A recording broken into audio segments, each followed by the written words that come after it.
Uhum.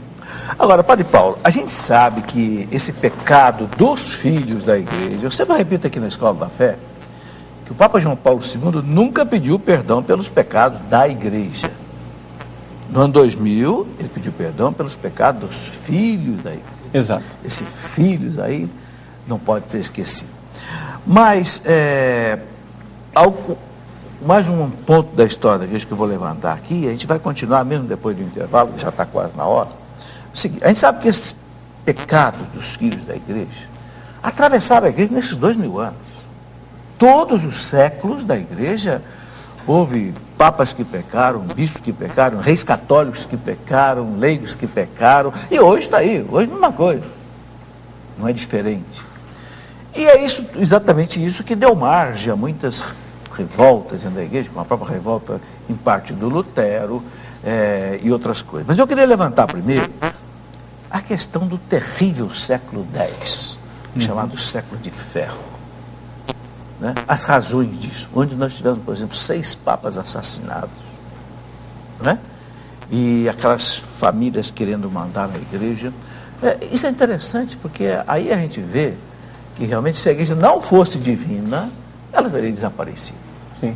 E a igreja não tem receio de esconder isso. Uhum. A igreja mostra com clareza. Não é? Sim, a igreja sabe, por exemplo, dos grandes pecados dos papas. E aqui que as pessoas têm que entender, quando nós dizemos que o Papa é infalível, o que é que nós estamos querendo dizer? Não estamos dizendo que o Papa é impecável, né? Infalibilidade não é impecabilidade. Não é impecabilidade. É preciso entender isso. Né? Né?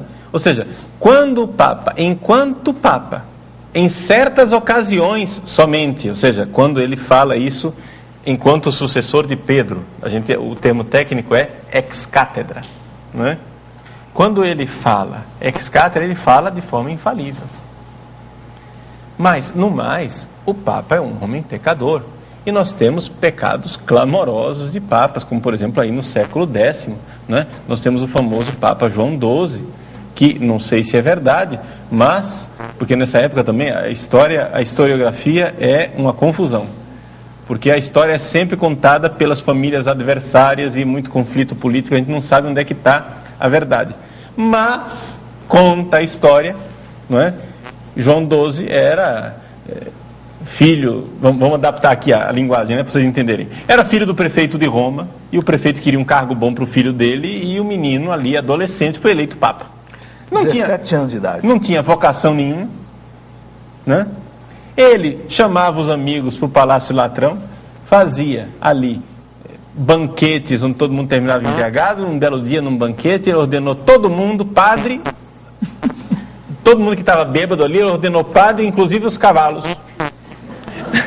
É evidente que essas ordenações não valeram, né? E ele foi deposto pelo imperador Otão I, né? Sim, foi deposto, depois voltou, foi deposto, depois voltou.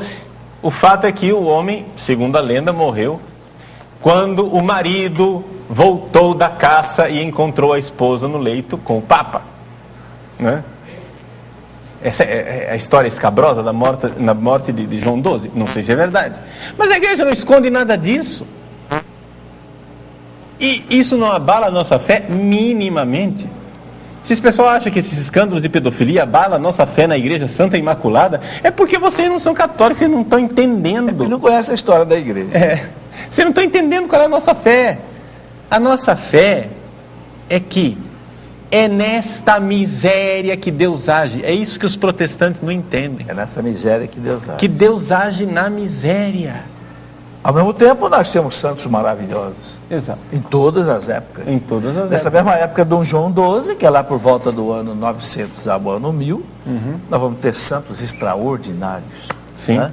Logo depois vamos ter o São Francisco, o São Domingos de Gusmão, vamos ter, né, os grandes santos que evangelizaram a Rússia, que evangelizaram a Inglaterra, que evangelizaram a Escócia, na mesma época. Sim.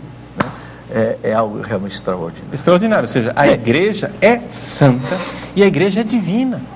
E é por isso que as portas do inferno não prevalecerão. Quando a gente diz que as portas do inferno não prevalecerão, quer dizer que também dentro da igreja não prevalecerão.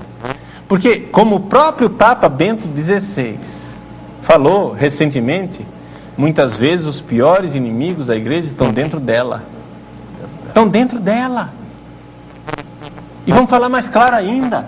Às vezes o pior inimigo para a minha salvação está dentro de mim. Para ficar a coisa bem mais clara para você entender. Ou você não vê que dentro de você age o pecado? Não é? Então, dentro da igreja, infelizmente, existe a realidade dos membros da igreja não estarem completamente em comunhão com a igreja imaculada.